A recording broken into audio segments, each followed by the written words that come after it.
Hello student, how are you and welcome to my channel learner गुड़िया।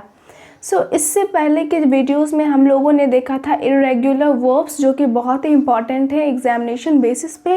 And आज जो मैं आपको बताऊंगी वो actually one of the most important topics है if we see with respect to the SSC, CHSL, CPO, NDA and और सभी एग्जामिनेशंस के पॉइंट ऑफ व्यू से भी बहुत ही इम्पॉर्टेंट है। हमारा टॉपिक क्या है, वो होगा कंफ्यूज्ड पेयर ऑफ वर्ब्स। अब देखते हैं कंफ्यूज्ड पेयर ऑफ वर्ब्स क्या होता है। एक्चुअली होता क्या है कि कुछ ऐसे वर्ब्स होते हैं जिसके डबल मीनिंग होते हैं एंड उसके फॉर्म्स में डिफरेंस होते हैं, एंड कुछ ऐसे भी वर्ब्स होते हैं जिसके सिर्फ सिंगल वर्ड्स के डिफरेंस से उसका मीनिंग चेंज हो जाता है। फॉर एग्जाम्पल मैं कहूँ हैंग एंड हैंग। हैंग का मतलब लटकना भी होता है एंड हैंग का मतलब लटकाना भी होता है। तो इस टाइप से कई सारे वर्ब्स हैं अवेलेबल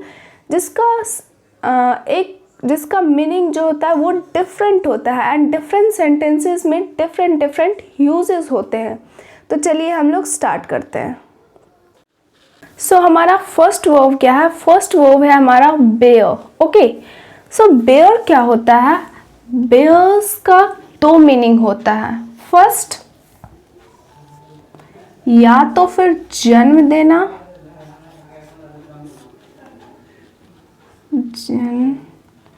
या तो फिर जन्म लेना। अगर मैं दूसरा मीनिंग का बात करूं तो इसका मीनिंग होता है टॉलरेट करना, दैट मीन्स बर्दाश्त करना।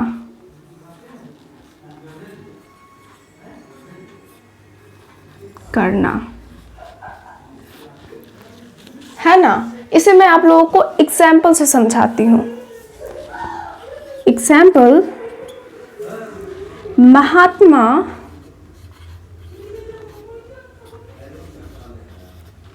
Gandhi was born on 2nd October। वही मैं दूसरा सेंटेंस लूं,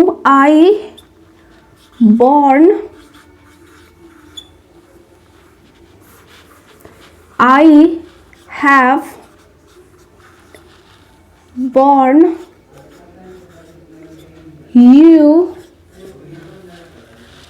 for many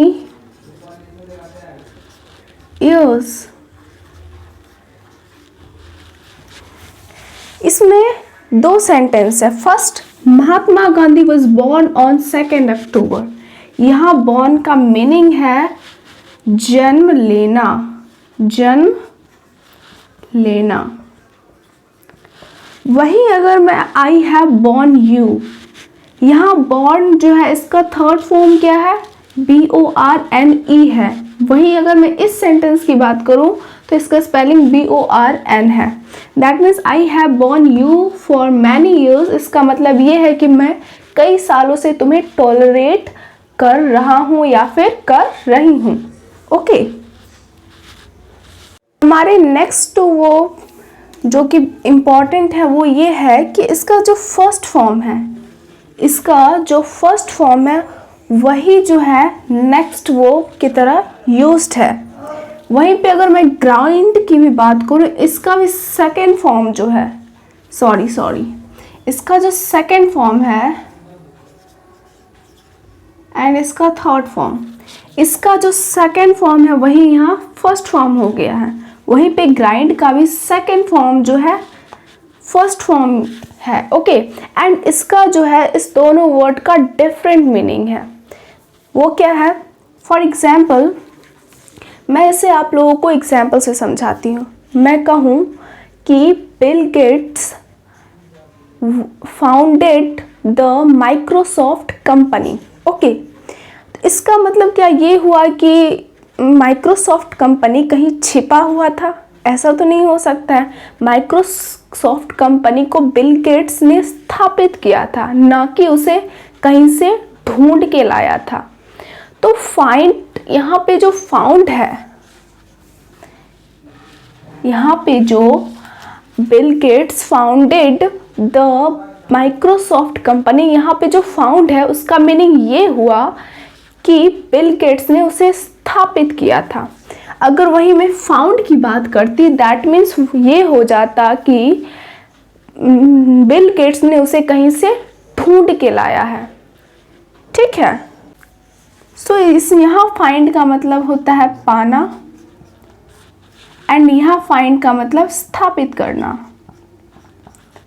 स्थापित करना। नाउ हमारा नेक्स्ट इंपॉर्टेंट वर्ब है ग्राइंड। ग्राइंडर तो आप लोगों ने नाम सुना ही होगा।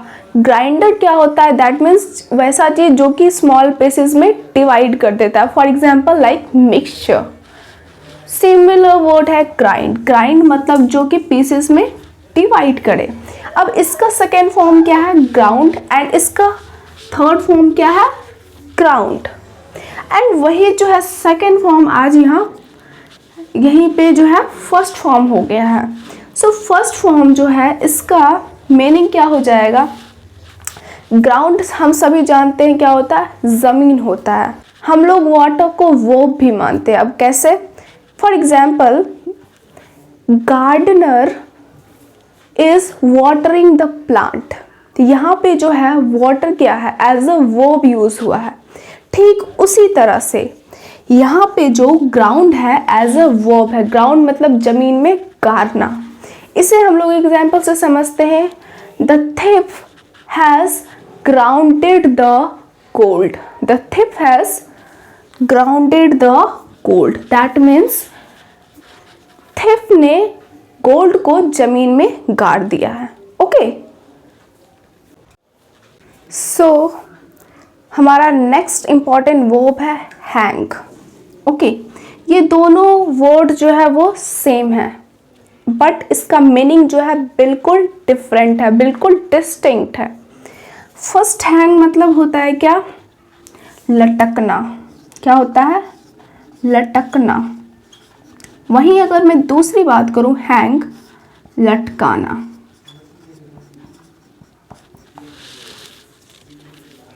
फॉर एग्जाम्पल मैं कहूँ हैंग दिस शर्ट, तो इसमें जो है हैंग का मीनिंग क्या हो जाएगा?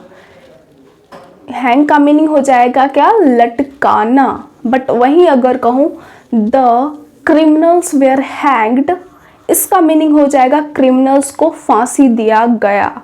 यहाँ पे लटकाना या फिर हम लोग कह सकते हैं फांसी देना, फांसी देना।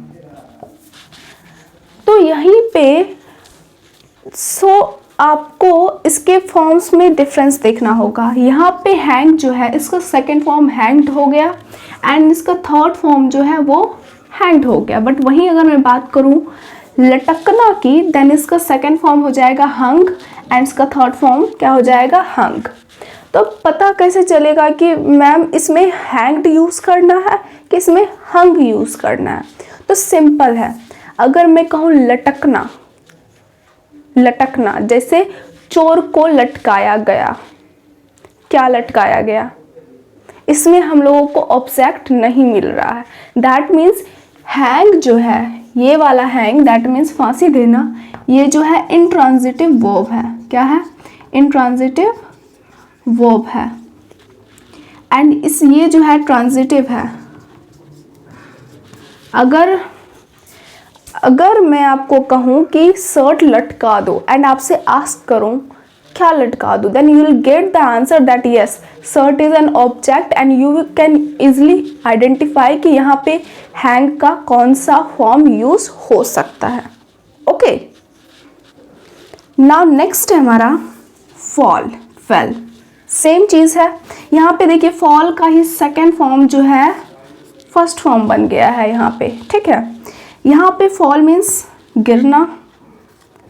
ओके, सिमिलरली फेल मतलब गिराना। For example he fell from the stairs. मैं कहूँ he fell from the stairs. तो यहाँ पे जो है फेल का मीनिंग हो जाएगा कि वह गिर पड़ा सीढ़ी से, गिर गया सीढ़ी से। बट अगर मैं कहूँ he fell the trees down, he felled the trees down, then इसका मीनिंग हो जाएगा कि उसने पेड़ को गिराया। ओके, हमारा नेक्स्ट और one of the most important verb जिससे कि अक्सर हाँ एग्जामिनेशंस में क्वेश्चंस आस्क्ड किए जाते हैं वो है लाई। सो ये इम्पॉर्टेंट क्यों है? Because this makes the sentence most confused. Okay, और अगर मैं लाई की बात करूँ तो उसका मीनिंग झूठ बोलना हो सकता है, या फिर लेटना हो सकता है, या फिर ले मीन्स कुछ चीज़ देना, चाहे एग देना या फिर बिठाना। ले का कई सारे मीनिंग्स हो सकते हैं। फॉर एग्जाम्पल एग देना, फॉर एग्जाम्पल सेक्रीफाइस देना। तो ले का सिंपल मीनिंग हम लोग यहाँ बिठाना या फिर रखना, इस टाइप का मीनिंग दे सकते हैं। ओके, सो लाई, इसे तो सिंपल देखने से पता चल रहा है, you lied to me, you lied to me. जब इस लाइड की बात करें तो ये जो है एक इंट्रांजिटिव वर्ब है, इसमें ऑब्जेक्ट नहीं होगा। तो अगर आपको कोई भी सेंटेंस ऐसा दिखे जिसमें कि ऑब्जेक्ट नहीं है एंड ले का यूज़ किया हुआ है, लाई का यूज़ किया हुआ है, देन आपको समझ जाना है कि ये किस लाई की बात कर रहा है, झूठ बोलना। ओके, और वहीं अगर मैं दूसरा सेंटेंस लूँ, दूसरा सेंटेंस ये कि I have worked for a long time, so I am gonna lie for some time. I am gonna lie for some time. तो इसमें lie का मीनिंग जो हो जाएगा हॉरिजॉन्टल पोजीशन में, जैसे कि हम लोग लेटते हैं, तो उस कंडीशन में हम लोग lie का इस तरह से यूज़ कर सकते हैं। बट अगर मैं कहूँ,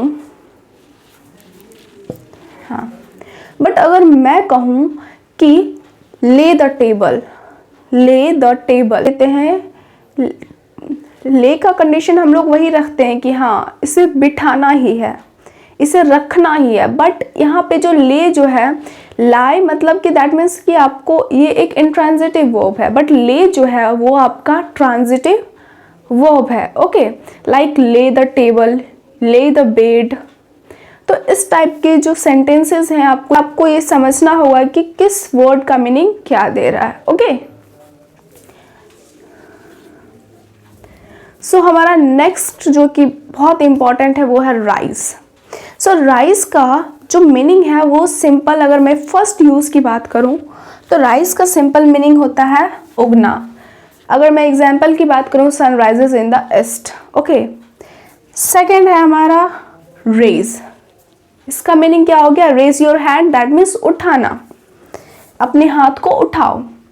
अगर मैं रेज की बात करूँ तो ध्वस्त करना भी होता है, बर्बाद करना भी होता है, बट इसके जो है फॉर्म्स में चेंजेस आ रहे हैं। मतलब कि आपको सेंटेंस देख करके ये समझना होगा कि इसमें हमें कौन सा रेज का यूज़ करना है।